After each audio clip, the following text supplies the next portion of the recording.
Bonjour à tous et bienvenue sur ZAM TV, Espoir XL en collaboration avec la commune d'Ixelles. J'espère que vous allez bien. Aujourd'hui, nous allons rencontrer l'un des héros de cette pandémie. Il s'agit du pharmacien Stéphane Moulin. Sa pharmacie se situe au cimetière d'Ixelles et c'est le Multipharma. Suivez-nous. Bonjour Stéphane Moulin. Bonjour. C'est une fierté d'avoir une pharmacie ici au cimetière d'Ixelles. C'est gentil.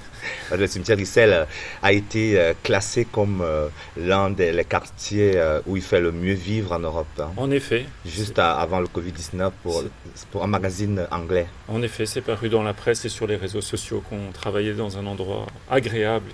Il est vraiment agréable. Et la pharmacie est agréable aussi. Allez, tant mieux, c'est gentil.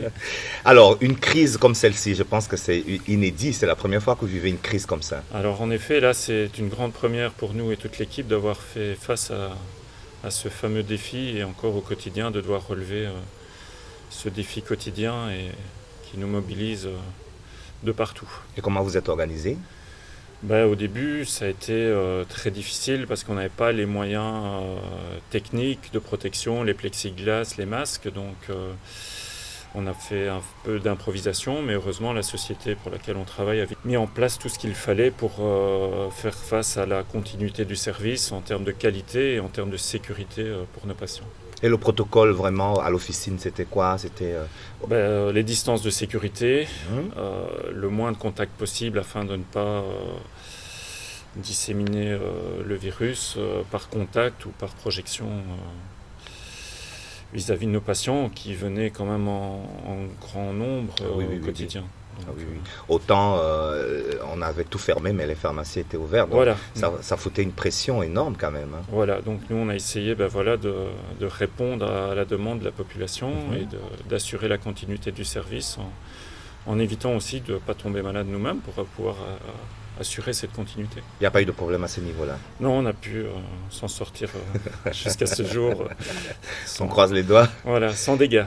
Et à un moment donné, il était question de relayer un peu ou alors d'aider les médecins qui ne répondaient pas vraiment aux patients par rapport aux premiers symptômes. Est-ce que les pharmacies ont joué un rôle à ce niveau-là ? Oui, donc on a essayé en continuité avec ce que les patients recevaient de leur médecin traitant qui ne pouvaient pas être reçus chez leur médecin traitant.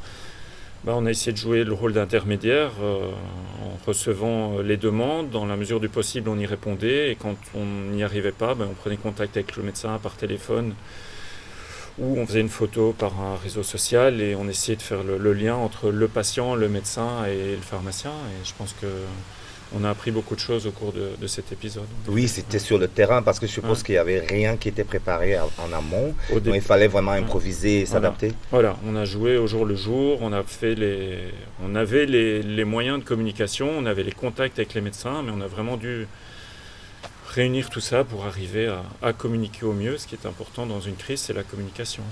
Tout à fait. Et il y a eu tellement de choses qui se sont dites.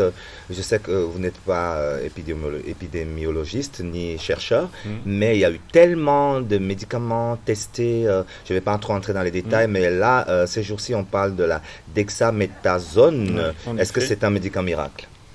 En tout cas, on peut dire qu'il est prometteur. Dans les études qui ont été faites en Angleterre, pour les patients Covid en situation critique, c'est-à-dire qui sont sous respirateur, ça a l'air d'être très prometteur parce qu'on a l'air de pouvoir en sauver une proportion non négligeable qui n'aurait pas été possible sans la découverte des effets positifs de cette dexaméthasone. Donc là, on est en train de croiser les différentes études qui sont faites pour essayer vraiment, grâce à cette méta-analyse, de dégager un maximum de potentialité sur ce médicament. Qui est un médicament qui est connu, qui n'est pas cher, donc plein d'opportunités et disponible surtout. Mais c'est quelque chose qui est réservé aux cas bien définis, et donc on ne va pas vendre ça comme on vend une aspirine au quotidien. Donc c'est vraiment pour des patients qui sont dans des cas extrêmes.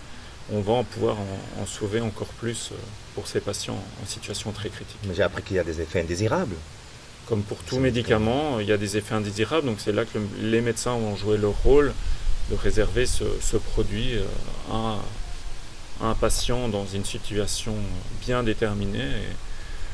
Et voyons le positif, on va pouvoir encore en sauver beaucoup plus Justement, voir positif, je crois que maintenant, tout tend à se tasser. Est-ce que vous conseillerez quand même de continuer à observer les mesures?